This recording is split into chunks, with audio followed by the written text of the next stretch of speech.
দুপুর প্রায় 2টা।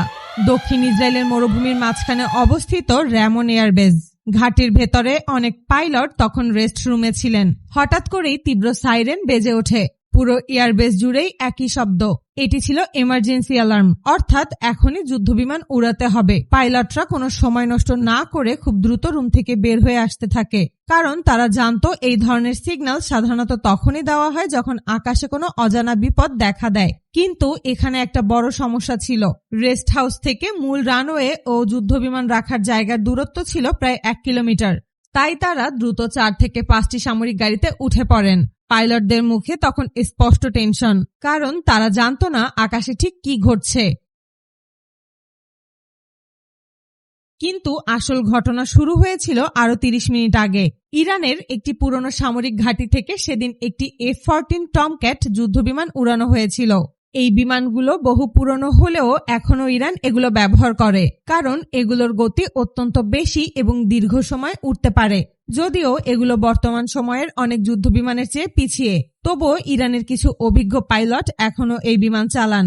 সেদিনের ফ্লাইটটি ছিল প্রতিদিনের মহড়ার একটি অংশ। পাইলট ছিলেন অত্যন্ত অভিজ্ঞ।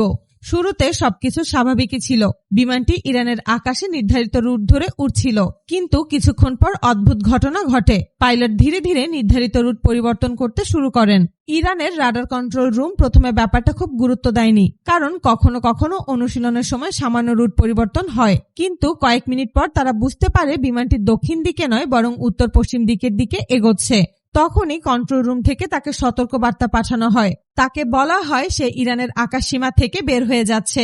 পাইলট তখন শান্ত গলায় উত্তর দেয় সে বিষয়টি ঠিক করছে এবং তাকে কিছুটা সময় দিতে হবে। কিন্তু বাস্তবে সে ফিরে আসছিল না। পুরনো F-14 টমক্যাট যুদ্ধবিমানটি খুব নিচু উচ্চতায় উড়ছিল। নিচু উচ্চতায় উড়লে অনেক সময় রাডারের পক্ষে বিমান শনাক্ত করা কঠিন হয়ে যায়। ধীরে ধীরে সে ইসরায়েলের উত্তর সীমান্তের দিকে চলে আসে।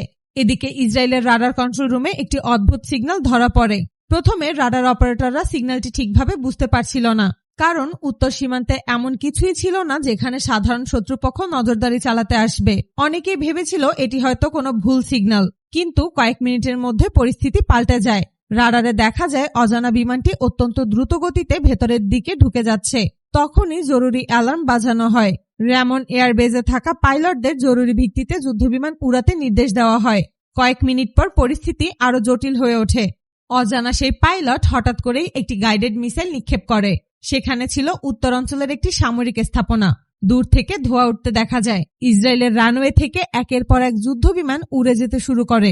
কিছু ফাইটার জেট সরাসরি উত্তর সীমান্তের দিকে পাঠানো হয়। পাশাপাশি কয়েকটি ভারী অস্ত্রবাহী বিমানও আকাশে ওঠে। কিন্তু ততক্ষণে অনেক দেরি হয়ে গেছে। রহস্যময় পাইলট ইতোমধ্যেই ঘুরে আন্তর্জাতিক আকাশসীমার দিকে চলে যাচ্ছিল। তার পরিকল্পনা ছিল দ্রুত বের হয়ে যাওয়া, কারণ সে জানতো তাকে দ্রুত আন্তর্জাতিক আকাশসীমায় ঢুকে যেতে হবে। ঠিক সেই সময় ইসরায়েলের একটি এয়ার ডিফেন্স ইউনিট সক্রিয় হয়। এই এয়ার ডিফেন্স সিস্টেমে সাধারণত পেট্রিয়েট সিরিজের মিসাইল ব্যবহার করে থাকে। মিসাইলটি আকাশে দ্রুতগতিতে ধাওয়া শুরু করে। অজানা পাইলট তখন বুঝতে পারে তার পেছনে মিসাইল আসছে, কিন্তু সে আতঙ্কিত হয়নি, বরং সে যুদ্ধবিমানটির গতি আরো বাড়িয়ে দেয়। এই বিমান দেখতে পুরনো হলেও এটি প্রায় 2200 কিলোমিটারের বেশি গতিতে উঠতে পারে। বিমানটি শব্দের গতির দ্বিগুণের কাছাকাছি বেগে এগোতে থাকে। কয়েক মুহূর্ত পরেই সে আন্তর্জাতিক আকাশসীমার কাছাকাছি পৌঁছে যায়। এরপর মিসাইল ধাওয়া বন্ধ হয়ে যায়। পরে এই ঘটনা নিয়ে আন্তর্জাতিক সংবাদ মাধ্যমে ব্যাপক আলোচনা শুরু হয়। সামাজিক যোগাযোগ মাধ্যমেও ছড়িয়ে পড়ে নানা বিশ্লেষণ। অনেকেই ধারণা করছেন হয়তো মধ্যপ্রাচ্যের এই পরিস্থিতির মধ্যে আমেরিকা তাদের অনেক উন্নত মানের রাডার হারিয়েছে এবং ইসরায়েল আমেরিকার এই রাডার ব্যবস্থা সবথেকে বেশি ব্যবহার করত।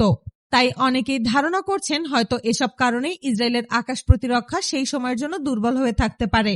সবচেয়ে রহস্যময় বিষয় ছিল সেই পাইলটের পরিচয়।